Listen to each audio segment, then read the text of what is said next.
Was Dr. Kureha a God's Knight in the past? Hmm? Now, before I really get into this, I'd like to say that this idea, as I heard it, stems from Sai and Par on the Parcast. And there's no saying that they're the first ones who up with it. They're probably not. But even if they'll never see this, nobody can tell me I didn't give credit where credit was due. So in it, Sai pitched the idea that in the past, Kureha may have been a God's Knight. And while this thought is not one I'd heard before, or had seen before, or had come up with on my own, it certainly got me thinking, what if this really is the case? And we're going to come back to that one in a bit. In my chapter review for 1177, I wondered if whatever Chopper did to counter Domi Reversi could point towards the potential that there is more than one way in general to counter Emu's ability. As of right now, it appears there's at least two ways to counter Domi Reversi. The death of the target, and whatever it is Chopper did.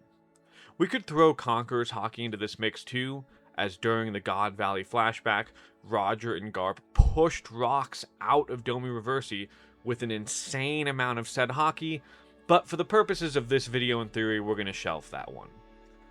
The reason for this is because I want to explore here if there is also additional ways to counter the Covenant Seal users besides just Conqueror's Hockey, which is what Scopper Gaban told us. This is something I really want, because not every character can have Conqueror's Hockey.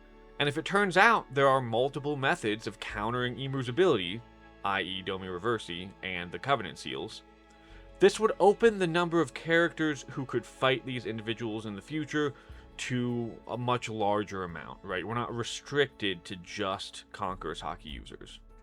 And this brings us back to Dr. Kureha. To start off with, Dr. Kureha is 141 years old. This almost places her closer to the age bracket of giants than it does to the age bracket of humans.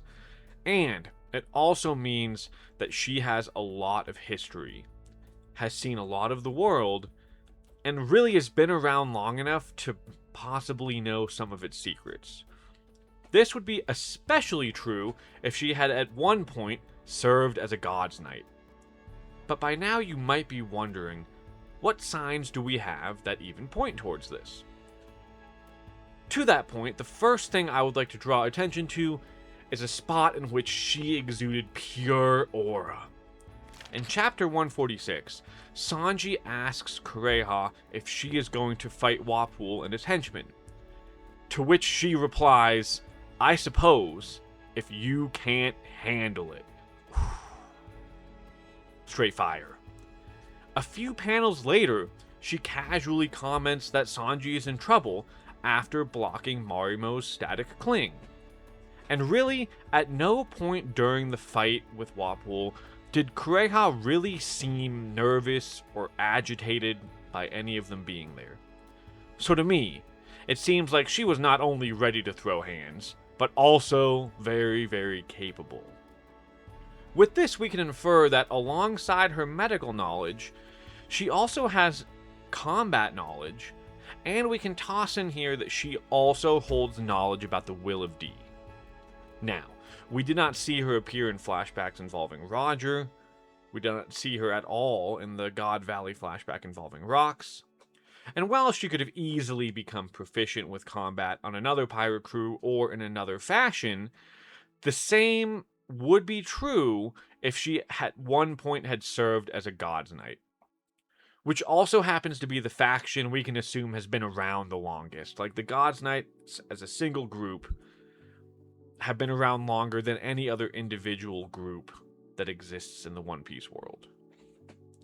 But to me, this is not the biggest contributing factor. No, that actually goes to her longevity. Now, the primary running gag with Kureha is that she is always asking, "Do you want to know the secret of my youth?" While we never received the answer to this question, we now know that immortal beings exist in some form in the One Piece world, per seeing Emu and his God's Knights, and basically anyone who Emu has given a Covenant seal to, that's not the first one. We'll get into that later. So what if Kureha's secret was somehow becoming immortal during her time spent as a God's Knight? Now, we know that they still age, most of them, except Gunko. Gunko doesn't age, and so that opens up some kind of differences. We don't know what level of seal she has. And so, even if Kureha no longer has access to those powers anymore, it's possible that she is in some way living out her original lifespan that maybe had been preserved. If this were true, though, it would mean that in some way Kureha freed herself from Imu's control, and she did so in a fashion that prevented Imu from taking their power back. Not unlike what is implied to have happened with Harold, except for in this example, Kureha survived.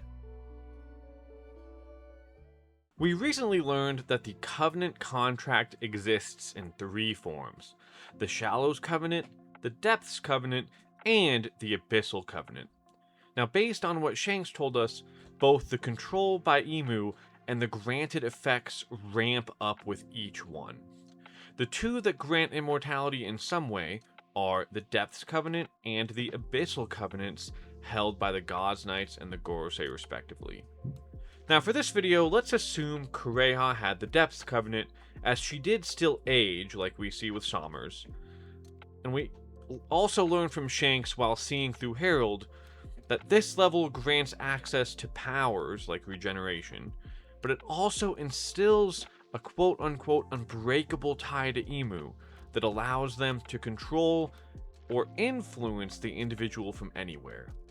This means it is fundamentally altering something within the Covenantee. My proposal is that, like Devil Fruits, it is the lineage factor that Imu is altering. We do not know where Imu's power stems from. Is it a Devil Fruit itself? Is it some kind of magic? Is it some kind of ancient technology? What we do know is that Imu most likely came from the Void Century and the era of the Ancient Kingdom, or who knows, maybe even before then. And so it would not be surprising if Imu knew and understood exactly where Devil Fruits come from, how they work, and with that knowledge was in some way able to apply that to their abilities. This might also explain why Harold felt that the control itself was not like direct puppeteering, right? But was instead an alteration of his thought process itself. As if his personality shifted to think these things, not that Imu was forcing him to think these things. Like his example was, I thought myself a god. It could also give Kureha an avenue for freeing herself, right? As a medical genius, it's possible she was able to isolate and create a medicine that altered her lineage factor again, changing it back to how it was before, or possibly removing only the control aspect of Imu, which is why she is able to live on unperturbed to this day. And, for as much control as Imu has over the world, right? He, she, they. Imu is the ruler of the world. If Kureha just stayed mostly hidden in a rundown castle on Drum Island, it is feasible that she's just been able to remain hidden all this time, right? She's not going out in the world. She's not like Luffy. She's not making big waves. The One Piece world, Blue Planet, is huge. And so, it's not impossible that she could hide herself from Imu and the rest of the world government. What this might also mean is that there are pathways towards liberating individuals from Imu's contract and Imu's control. And so while we're here, let's also talk about Chopper, his Rumble Balls, and Domi Reversi. In chapter 1177, we watched Chopper eat a Rumble Ball, go into Monster Point, and essentially slap a shadow and Domi Reversi right out of the giant that was in front of him. He did not do lethal damage. In fact, it does not really look like he did much at all outside of the attack. And so I think this effect could be connected to his rumble ball itself. Now, during his 5 or so years studying on drum with Dr. Kureha, this time frame might also have included Hiruluk, but for this one, Kureha is what we want to focus on. The formula for the rumble ball is one of the things he came across, and he did so while working in Kureha's lab. So it would not be out of the question that he at some point discovered at least part of the medicine Kureha could have used to free herself, and with it, some altering factor on the lineage factor, and incorporated that into his rumble ball.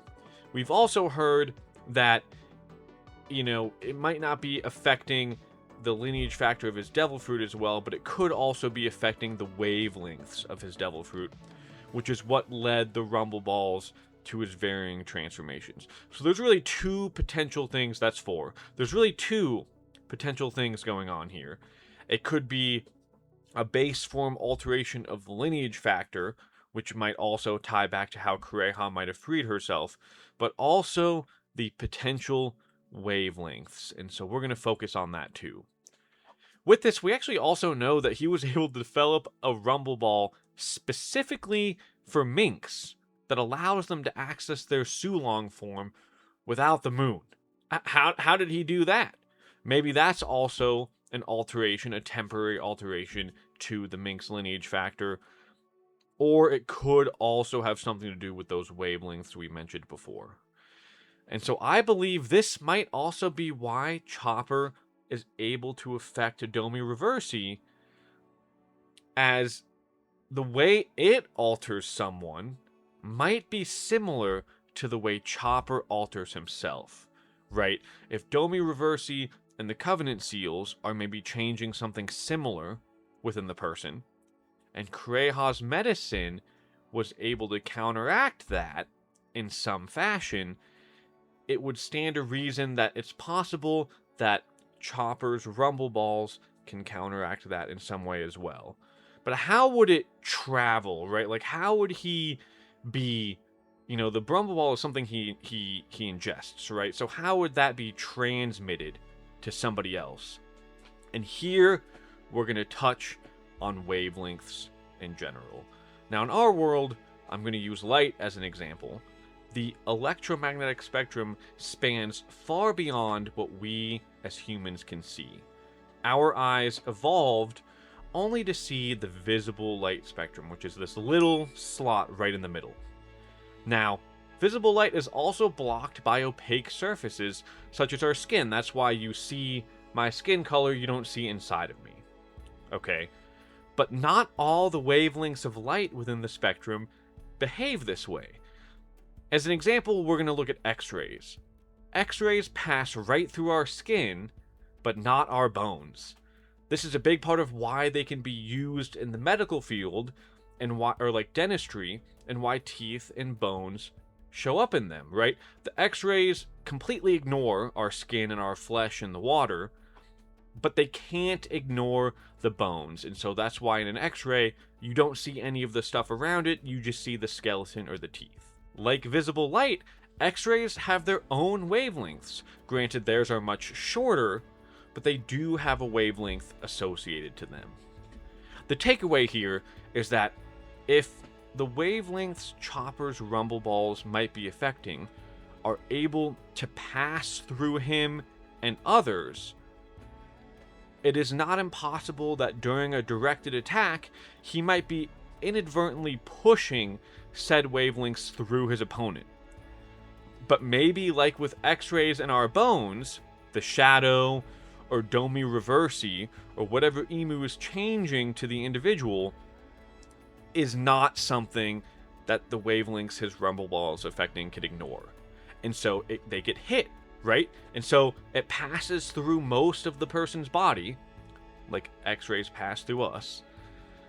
But Domi Reversi is the bones that his rumble ball's wavelengths can hit, and maybe in the One Piece world, it's actually pushing Domi Reversi, or pushing that change right out of the person, and so mere contact for Chopper anyway, might be enough to affect Emu's abilities. While this is a fun idea, it's definitely not perfect, which I guess is normal of a lot of theories. One could ask, well, how come Chopper has not disrupted other Devil Fruit users in the past? And this would be a valid question, right? Perhaps the alterations he has made only affect certain parts of the lineage factor, or the wavelengths that are being changed can only affect specific things, and so Devil Fruit users he has fought in the past just happen to not be affected. Or perhaps the abundance of energy that Vegapunk told us is on Elbaf is providing the wavelengths a medium to propagate through that maybe isn't always possible. Or, Chopper could, without knowing it, be doing something different than he has ever done before. In general, I find this whole idea exciting because not only could it be a potential power-up for Chopper, right, as if he somehow becomes able to willingly disrupt Devil Fruit users and their powers, or, change them in a way they're not expecting, right? That could definitely throw off an opponent. But it also means there might be other ways to affect Domi Reversi, and maybe even the Covenant Seal holders at will. And really what this does is it opens up potential avenues for damaging the Gods Knights and the Gorosei, and maybe even Emu, that is not rooted in Conqueror's Haki. So I hope you enjoyed this. This is kind of like the first actual theory I myself have ever put together. So, it's still pretty basic, but it was a lot of fun. And again, I hope you enjoyed it. And with that, I would like each and every one of you to have an excellent rest of your day.